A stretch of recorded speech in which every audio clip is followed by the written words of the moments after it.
ऐसे नेता हैं जो टिकट बेचने में माहिर खिलाड़ी हैं। और लालू जी तो अब अपनी बेटी तक को नहीं छोड़े, पहले किडनी लिए तब टिकट दिया। यही है लालू यादव जी का परिचय है।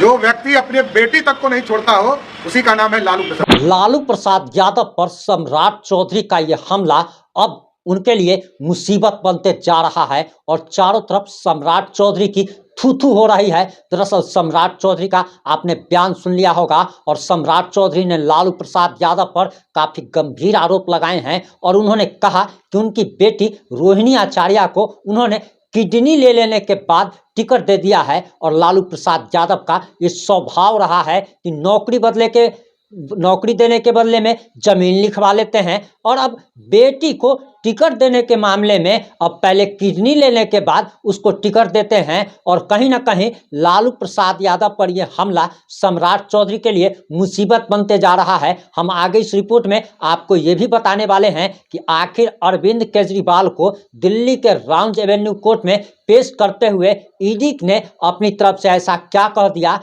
कि जज साहब ने दिल्ली के सीएम अरविंद केजरीवाल को 7 दिनों की रिमांड पर भेज दी है और ऐसा लग रहा है कि अरविंद केजरीवाल अब जेल में ही रहने वाले हैं और लंबा जेल में रहने वाले हैं। यानी कि आप ये कह सकते हैं कि अरविंद केजरीवाल बुरी तरीके से फंस चुके हैं और ये आग बिहार तक भी पहुंचने वाली है। हम इस 5 से 8 मिनट की रिपोर्ट में तमाम बातें आपको बताने जा रहे हैं।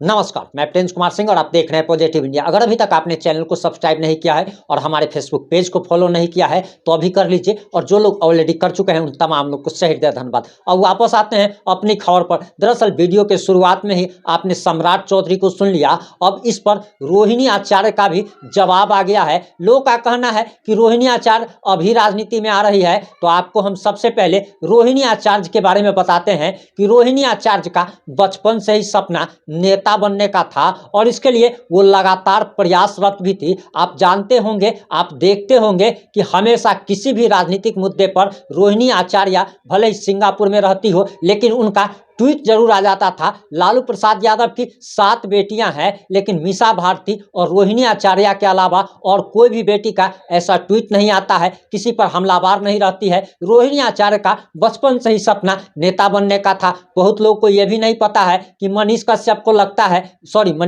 के समर्थकों को लगता है, विरोधियों को लगता है कि मनीष कश्यप तेजस्वी यादव को टारगेट करके नेता बनना चाहते हैं। अभी इन्हें नेता बनने का नया चस्का लग गया है। तो आपको बताते चले कि जिस तरीके से रोहिणी आचार्य का बचपन का सपना नेता बनने का था, सांसद बनने का था, ठीक उसी प्रकार से मनीष कश्यप का भी बचपन का सपना नेता बनने का था और इसकी तैयारी वो सालों से कर रहे हैं। ये कोई जेल से निकलने के बाद ही उन्होंने चुनाव लड़ने का ऐलान नहीं कर दिया है। चनपटिया विधानसभा क्षेत्र से साल 2020 में मनीष कश्यप निर्दलीय प्रत्याशी के तौर पर चुनाव लड़ चुके हैं और वे एक पहले प्रत्याशी थे जिन्होंने जय श्री राम का उद्घोष करके अपना नामांकन दाखिल किया था। हालांकि उस चुनाव में उन्हें बुरी तरीके से हार मिली, लेकिन मनीष कश्यप बचपन से ही नेता बनना चाहते थे। और एक बात जान लीजिए, ये तेजस्वी यादव वाला मामला अगर नहीं हुआ होता, अगर मनीष कश्यप पर एनएसए नहीं लगा हुआ होता और मनीष कश्यप अगर जेल ना भी जाते,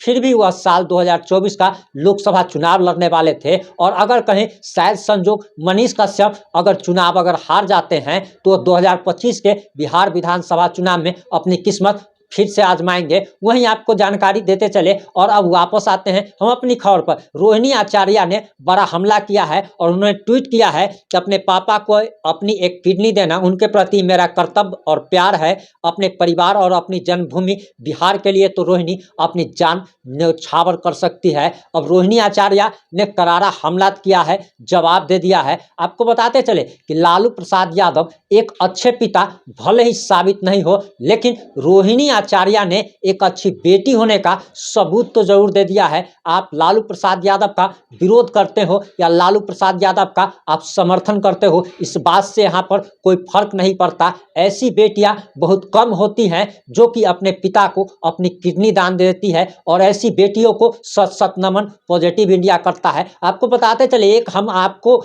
जानकारी दे रहे हैं ऐसा क्या हो गया था। और ये हम अपनी कहानी आपको एक लाइन में बताने जा रहे हैं। आपको बताते चले कि हमारे छोटे चाचा का आज से लगभग 12 साल पहले वो मरणासन स्थिति में थे और उन्हें खून की ज़रूरत थी। मेरे पिताजी उन्हें लगातार खून दे रहे थे और इसके बाद एक और ब्लड डोनेटर की ज़रूरत थी और उस समय इतनी आसानी से खून नहीं उपलब्ध हो पाता था। इसके लिए हमने अपने एक रिश्तेदार से कांटेक्ट किया तो पता है वो मोटे आदमी थे, लेकिन उन्होंने कहा कि आप हमको मोटे समझ रहे हैं कि हमारे शरीर में बहुत खून है, लेकिन हमारे शरीर में खून ही नहीं है और हम खून नहीं दे सकते। यानी कि आपका रिश्तेदार जो है जब आपकी तबीयत खराब होती है तो आपको एक बोतल जो है ब्लड डोनेट नहीं करता है, तो फिर आप समझ लीजिए कि किडनी देना तो बहुत दूर की बात है। लालू प्रसाद यादव की ही 7 बेटियां 2 बेटे हैं, लेकिन एक बेटी रोहिणी आचार्य जैसी बेटी सामने आती है और अपने पिता को किडनी डोनेट करती है। भगवान लालू प्रसाद यादव जैसा पिता भले ही किसी को ना दे,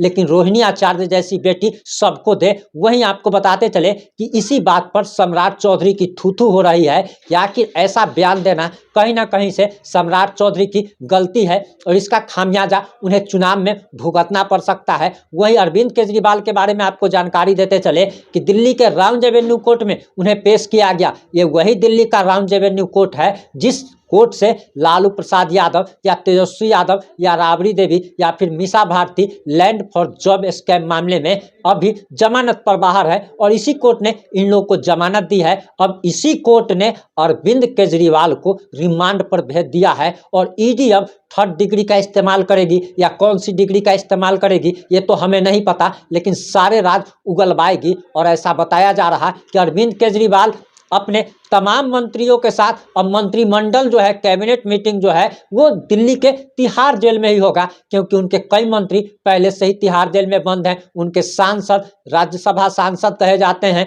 और ये संजय सिंह वो भी जेल में बंद है और तमाम उनके कई सारे उनके उप मुख्यमंत्री, शिक्षा मंत्री, तमाम मंत्री उनके जेल में बंद हैं। और अरविंद केजरीवाल ने ये घोषणा भी जेल जाने के बाद कर दी कि वह जेल से ही सरकार चलाएंगे, लेकिन फिलहाल तो उन्हें ईडी को 7 दिनों की रिमांड मिल गई है। और आपको ये बात जानकारी देते चले कि ईडी ने जब उन्हें कोर्ट में पेश किया तो आखिर ईडी के वकीलों ने क्या दलील दी और अरविंद केजरीवाल के वकीलों ने क्या दलील दी वो भी जानना जरूरी है। लेकिन उससे पहले आपको एक जानकारी देते चले कि अरविंद केजरीवाल के वकील कांग्रेसी नेता अभिषेक मनु सिंघवी हैं, जिनकी एक हियरिंग की फीस जो 1 घंटे की लगभग हियरिंग होती है उसकी फीस 15 से 20 लाख रुपया है। तो एक आम आदमी जो कि 25 रुपया का हवाई चप्पल पहन के अपने आप को आम आदमी, गरीब आदमी कहता था, या आखिर ऐसे महंगे वकील को कैसे अफोर्ड कर पा रहा है, ये भी जरा सोचने की बात है। मनीष कश्यप पर भी सवाल उठाया गया था कि आखिर महंगे महंगे वकील